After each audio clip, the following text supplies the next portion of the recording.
Bom dia, turma! Dando continuidade então às nossas aulas de História e Geografia. Hoje nós falaremos sobre o crescimento das aldeias. Então, nas aulas anteriores, falamos sobre a criação das primeiras cidades, né? Na Mesopotâmia. Falamos onde ela se localiza, onde passa um rio e que a cidade começou a ser desenvolvida através então de um rio, porque esse rio fornecia o quê? Alimento para a população, né? Então os peixes, plantações, e aí as pessoas foram ficando lá. Porque antigamente as pessoas não moravam num lugar fixo, elas sempre iam em busca da sobrevivência. Então, comida, abrigo, assim como a gente está aprendendo em ciência sobre os animais, os povos de antigamente também viviam assim.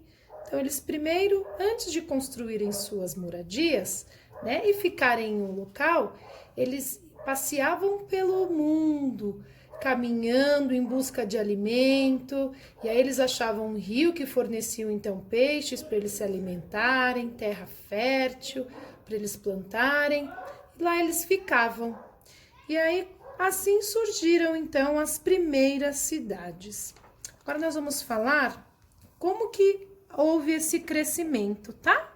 Então, os povos agricultores e criadores de animais da Mesopotâmia organizaram-se em aldeias. Nesse espaço, eles moravam, construíam seus instrumentos de trabalho, cultivavam alimentos, cuidavam dos animais, faziam orações para seus deuses e tinham as próprias regras de convivência. Ali as decisões eram tomadas pelos chefes das famílias, que também garantiam a segurança de toda a população. Então, aqui nós temos a imagem de uma aldeia onde ela cresceu. Então, começou com os primeiros habitantes. Lembra que a Pro falou então dos rios? Então, o rio, ele faz com que o solo ele fica mais fértil, né, para as plantações. E aí o rio ele fornece o que? Água para os animais, água para regar as plantas, água para a população. E assim, então, foram surgindo as primeiras cidades. E aqui, exatamente, nós vamos falar desta aldeia, tá? Então, continuando, vários instrumentos de trabalho também foram criados ou aperfeiçoados, melhorados, né? Então, com o passar do tempo, veja alguns deles. Então, aqui nós temos uma foice de madeira e pedra talhada. Então, aqui nós temos o cabo de madeira e a pedra talhada aqui, né? Então, ela foi afiada. Para quê? Ela é possível colher em poucas horas grãos para alimentar uma família inteira. Então, eles colhiam nas plantações os grãos para alimentar a família. Então, com uma pedra retangular como base e a ajuda de uma pedra achatada, chamada mó, era possível moer grandes punhados de grãos de uma só vez, produzir muita farinha para fazer pães. Assim foi inventada a moenda. Então, aqui era uma moenda. Então, eles moíam lá, por exemplo, a mandioca para fazer farinha, ou trigo, né, para fazer a farinha, e através dessa farinha eles fabricavam seus próprios pães, tá bom? E aqui, ó, o caldeirão feito de terracota, que é um material impermeável e resistente ao fogo, parecido com barro, permitia cozinhar os alimentos, principalmente os grãos muito comuns na Mesopotâmia, como a lentilha e a ervilha. E aqui um machado feito de pedra que facilitava o corte da madeira e a construção de moradias. Então, o machado aqui que servia para eles fazerem suas moradias, suas construções, e essa panela aqui para cozinhar os alimentos, tá? Então, as técnicas de cultivo da terra se tornaram eficientes e assim mais alimentos foram produzidos. As formas de armazená-los também melhoraram e lugares específicos para esse fim foram construídos nas aldeias. Então, com o tempo, foram melhorando. Os alimentos foram armazenados para eles não estragarem, né? Então, continuando.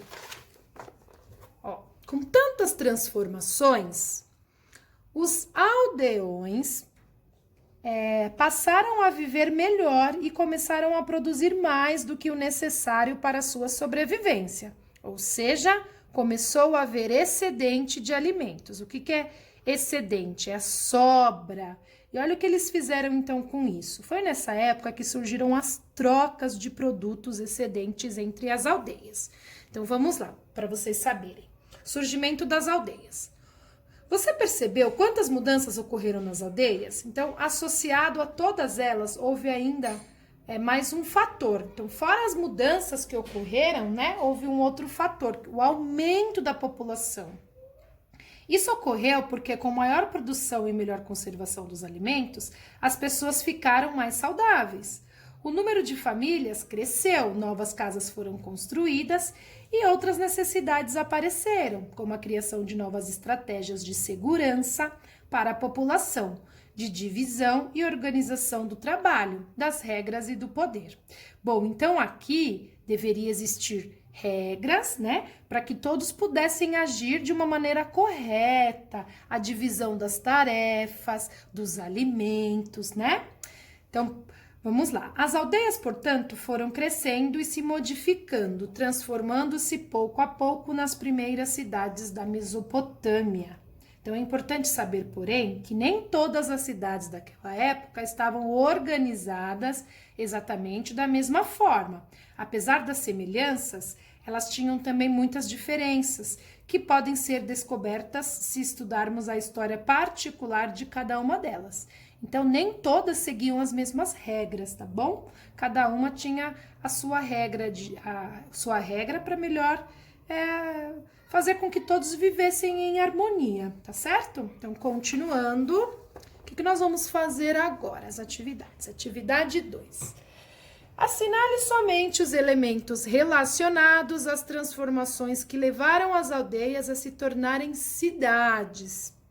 Então, primeiro, ela era uma aldeia, e aí com o passar do tempo, com aquela organização, com as regras, com as plantações, os animais, as famílias foram crescendo, porque com a quantidade de alimentos saudáveis, né, que existiam ali naquele ambiente, as pessoas ao consumirem se tornavam mais saudáveis, né? Então, com isso também, as pessoas iam criando novas famílias, construindo novas casas, e a população ia crescendo cada vez mais, certo? Então, aqui, a primeira diz assim, ó, um dos elementos, né, uma das transformações que houve para as aldeias tornarem, então, cidades, tem a ver com o surgimento de um rei? Foi citado em algum momento que houve o surgimento de um rei? Não, né? Então, essa aqui não é para assinalar.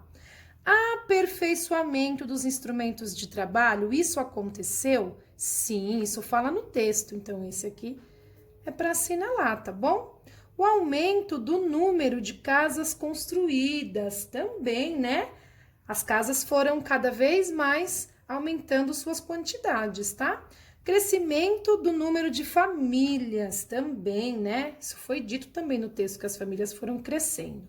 Surgimento de militares, em algum momento falou no texto sobre militares? Não, então essa a gente não vai assinalar. Surgimento de produção excedente, sim, né? Então, por exemplo, os alimentos que estavam excedente, eles conseguiam trocar em outras aldeias, ou por outros alimentos, ou até mesmo por instrumentos de trabalho. Então, ali houve-se o quê? As trocas entre as mercadorias, certo? Então, continuando. Imagine que você foi transportado à Mesopotâmia por uma máquina do tempo. Olha, eu ia adorar. Pense em cada situação apresentada a seguir e assinale a alternativa que corresponde ao que você faria, tá bom? O que você faria. Então, primeiro, você chegou a uma aldeia e em poucas horas precisa colher uma grande quantidade de grãos para alimentar a família. A melhor coisa a fazer é utilizar. Então, qual instrumento lá ele citou que ele consegue colher, olha, aqui, ó, grãos para alimentar toda uma família. Então, foi a foice. Então, aqui, enxada de madeira, foice de madeira e pedra talhada ou caldeirão de terracota. Então, foi a foice de madeira, não é mesmo? Você descobriu, então, que a produção de excedentes na aldeia e é necessário saber o que fazer com ele, quem você deve consultar para decidir. Então, o chefe da família, o rei ou todos os moradores da aldeia. E aí, o que vocês acham? Quem que a gente vai consultar aqui? Falam-se que quem tomavam as decisões era o chefe da família, então não eram todos os moradores da aldeia. O rei a gente descarta porque já não fala que existia, né? Mas o chefe da família, então ele tomava todas as decisões, tá bom? Sobre o que fazer com os excedentes de produção, qual foi a decisão tomada? Jogavam-se fora as sobras? Distribuía para os pobres? Ou eles faziam as trocas com outras aldeias? Sim, as trocas com outras aldeias, não é mesmo? Continuando aqui. Aqui tem um você sabia. Olha só. Algumas cidades atuais preservam vestígios de cidades muito antigas. Então, nelas encontramos sítios arqueológicos que revelam diversas informações. Então, o que a gente encontra nos sítios arqueológicos?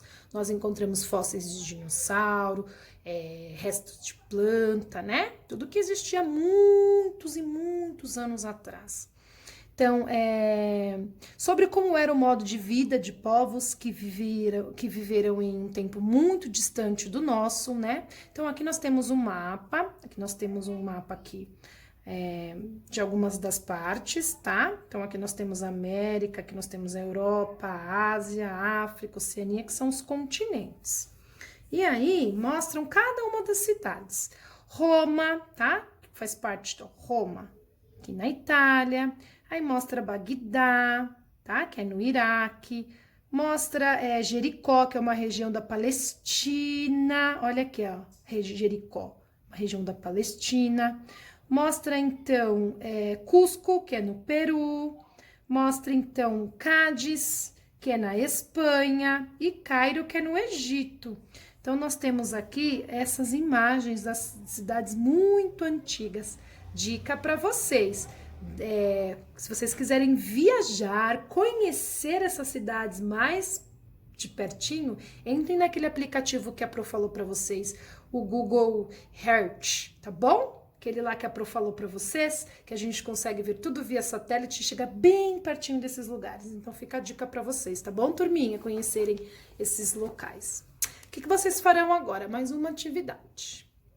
Em casa, tá? Você fará uma entrevista cujo objetivo é descobrir se os entrevistados reconhecem a importância dos rios. Siga as instruções e anote todas as respostas em seu caderno de classe. Tá? Vocês vão anotar aqui no caderno que estão com vocês. Escolha 2 adultos e pergunte se eles aceitam ser entrevistados. Então, algum adulto que estiver na casa de vocês, tá bom?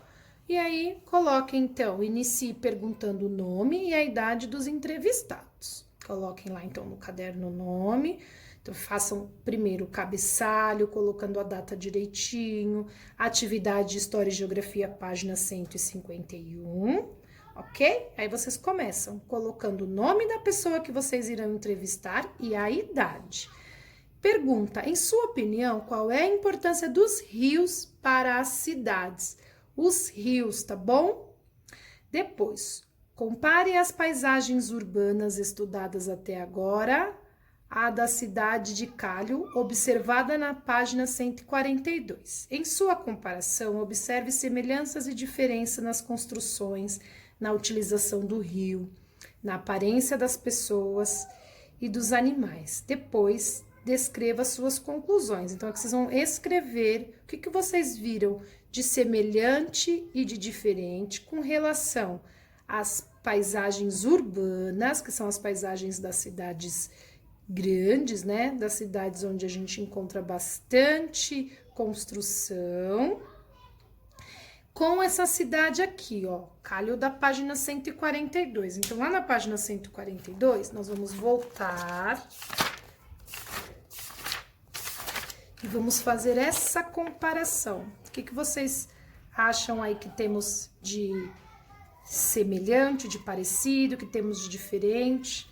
Depois vocês vão anotar lá, tá? Então, por exemplo, nos rios aqui das nossas cidades, a gente observa essas embarcações, tá? Então, É normal? Eu quero que vocês escrevam essas observações. Tá bom, turma? Então, ficamos por aqui. Até a próxima aula. Beijos!